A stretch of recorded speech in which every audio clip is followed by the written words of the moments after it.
You made the switch from Terz to Ratatouille because of the muscle retention, I'm assuming, effects that you're talking about. And this is an interesting point, and I think we should talk about it.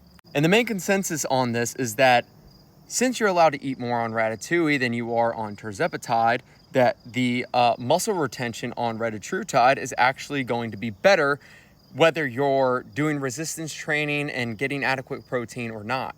And actually, both main studies for tirzepatide and Retatrutide both had sub-studies done that actually took the body composition of some of these participants. The sub-study that was done was for phase 3 on Terz, where they took 160 participants and they measured their overall body composition and learned that 75% of the mass that they lost through this trial was fat mass, and 25% of the weight loss was actual muscle mass. And this one might shock you. The sub-study that was done on Retatrutide took 281 participants, and they also did a DEXA scan.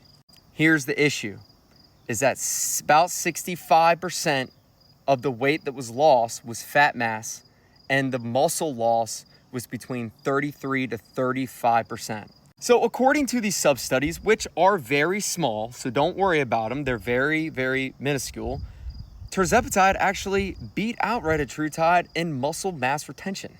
Now, there's a couple reasons on why I believe that this happened, and I think when the phase 3 trials come out for Retatrutide, we're going to get more accurate information, because theoretically, you should retain more muscle on Ratatouille. But here are a couple reasons on why this study showed that Terz retained more muscle than Ratatouille on these sub-studies. One, on Retatrutide at 12 milligrams, it's a very high dose. They lost weight more quickly. And when you lose weight more quickly, you are more prone to losing more muscle mass. So if you are not prioritizing protein intake and doing resistance training on either one of these medications, you are going to lose significant muscle mass.